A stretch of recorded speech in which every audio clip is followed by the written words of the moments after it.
Misinformation is a danger to young people's health and safety and self-esteem, and ultimately the decisions they make to shape their future and the future for their friends and family and communities.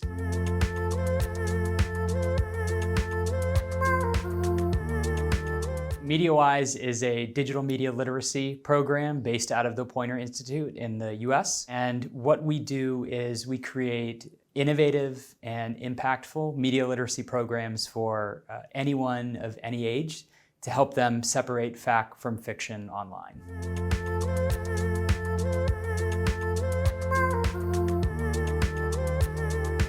At its core, media literacy is the ability to see a post or a video online, or read a book or see a movie and understand the context of what they're looking at, where it came from, how it came to be, how it was created, the messages that are trying to be conveyed, and a lot about who produced it. That's a really fancy and long-winded way of saying it's a way of being able to figure out if what you're reading or seeing is truth and is accurate.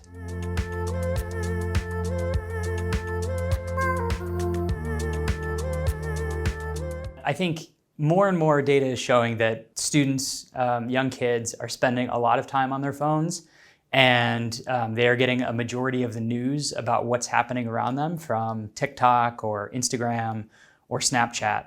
So their perception of the world, their experiences, and how they feel about important topics like climate change, politics, large topics for young people, but something that will shape their lives and their future. They're getting all of that information from the internet. And the problem is the internet is flooded with misinformation about climate change, about health. There's lots of health misinformation out there that can affect how they feel about their bodies and what they put in their bodies. Misinformation is a danger to young people's health and safety and self-esteem, and ultimately the decisions they make to shape their future and the future for their friends and family and communities.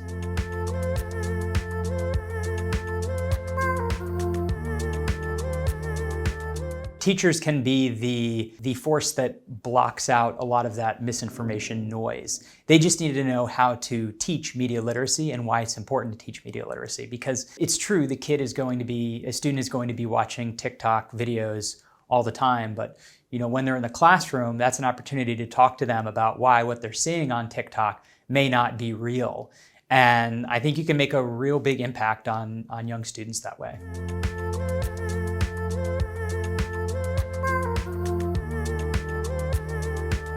That's a really good question. So MediaWise spends a lot of our time trying to reach vulnerable communities, including under-resourced schools, schools that don't have the proper budget for cameras or lights or computers or things like that, digital technology. And so the reason we spend so much time trying to reach vulnerable communities is, one, because bad actors who create disinformation, they target underrepresented and vulnerable communities because they know that those communities don't have the necessary resources and support to fight back. So for instance, in the United States, Spanish speakers are targeted with misinformation because there aren't as many mainstream news outlets who cover news for Spanish speakers in the US. So disinformers know that. So it's really important to empower schools that don't have as many resources and may have lots of vulnerable populations, because they need protection as much as anyone against misinformation.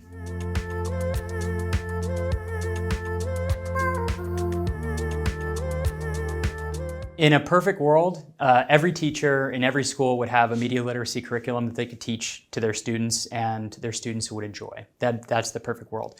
In the United States, teachers are finding it more difficult to teach topics that may be seen as political. And as we all know, misinformation has become a very politicized topic. So while we create lots of videos and lesson plans for teachers, we want to reach students where they are on TikTok, after school, or watching YouTube during lunch, or on the playground, because students leave school and then they're spending the rest of their time on their phone.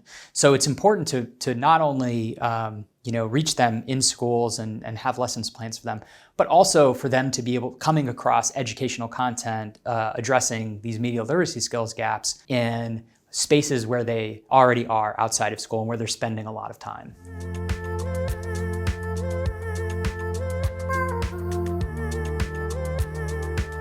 The MediaWise Teen Fact-Checking Network is a digital newsroom that is made up completely of teens who are finding claims to fact-check. They are writing scripts, they're shooting videos, and posting on TikTok these fact-checking videos about topics that they care about. So these are students who may not have a journalism background, who are learning how to, one, become fact checkers, and two, how to teach other people how to fact check. So they create these short 1-minute videos on TikTok where they check out a claim and they show you either how to do a reverse image search or how to use Google effectively and use keyword searches to track down original source material, how to think like a fact checker. And so it's really effective because it's peer-to-peer learning, we know that teens trust other teens. They don't necessarily trust adults as much. So that's why we were really excited to be able to partner with Verificat on Teen Fact Checking Network right here in Catalonia. And so it'll be the same concept, a digital newsroom of teens who are fact-checking claims that they see on their own social media feeds.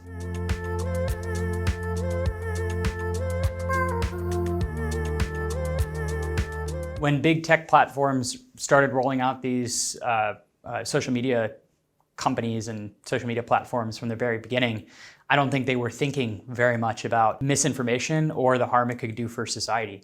Unfortunately, we've seen that the misinformation that's spread on all social media platforms has fundamentally changed the way the world works, the way journalists work and news organizations work, and done a lot of harm. So I still do think social media platforms are responsible for doing what they can to minimize that harm as much as possible. And that includes supporting media literacy initiatives. It includes partnering with fact checkers to make sure that posts that contain harmful falsehoods are at the very least downranked in the algorithm or completely deleted if they're very harmful.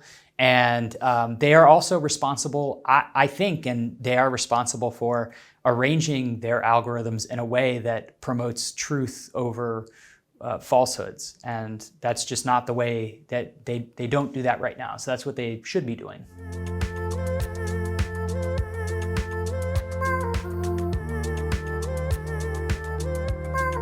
I think there needs to be more communication among civic organizations, NGOs, and governments about what works best. I think with that will come more international research on how to best improve people's media literacy skills, and ultimately research on the benefits of a media literate society, what happens when you have lots of programs in one city or state that are all working to increase media literacy. Is it increase the well-being of everyone in the state or city? And I believe it does.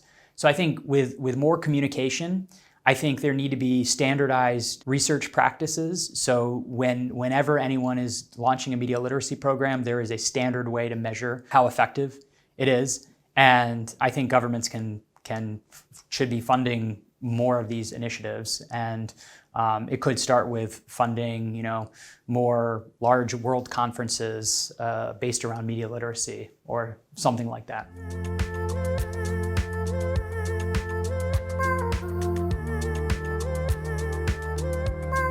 I really do think the Teen Fact Checking Network is the most inspiring project that I've ever worked on in my life. I've watched students who were afraid to get in front of the camera, who couldn't say a word. I've watched them come out of their shell and become like expert influencers. In doing so, they also get very passionate about the facts and about talking to their friends about media literacy. It's really inspiring to watch young people feel the power of being able to fact check what they see on their social media feed and understanding the value in truth and facts. And so it's every year that we have a new group of teenagers come and go, it's always inspiring. And it would be my dream for this to program to be in every country, because I think teens need media literacy, and I think teens learn best from other teens.